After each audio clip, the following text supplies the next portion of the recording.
We have a few updates for you all at the top this morning.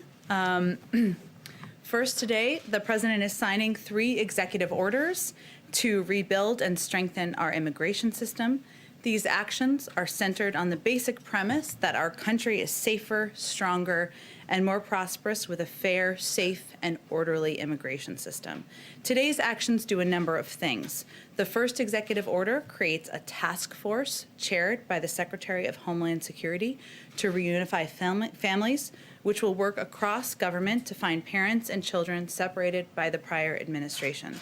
The second executive order develops a strategy to address the root causes of migration across our borders and creates a humane asylum system, including directing DHS to take steps to end the Migrant Protection Protocols program, which had led to a humanitarian crisis in northern Mexico.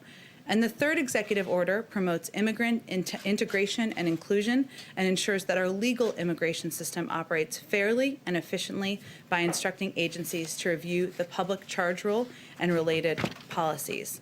As many of you also may have been on the briefing call that we had a little bit earlier today, but for those of you who are not, we've announced, or Jeff Zients announced, our COVID coordinator, I should say, that starting on February 11th, the federal government will deliver to select pharmacies across the country additional vaccine that's coming online next week. This will provide more sites for people to get vaccinated in their communities and is an important component to delivering vaccines equitably.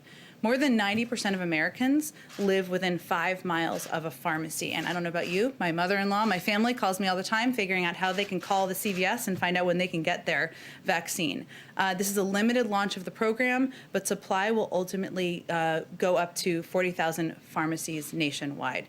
Second, we continue to work to ensure states, tribes, and territories have the resources they need to turn vaccines into vaccinations. President Biden has already directed FEMA to fully reimburse states for the cost of National Guard personnel and other emergency costs. And today we go further by fully reimbursing states for the eligible services they provided back to the beginning of the pandemic in January of 2020.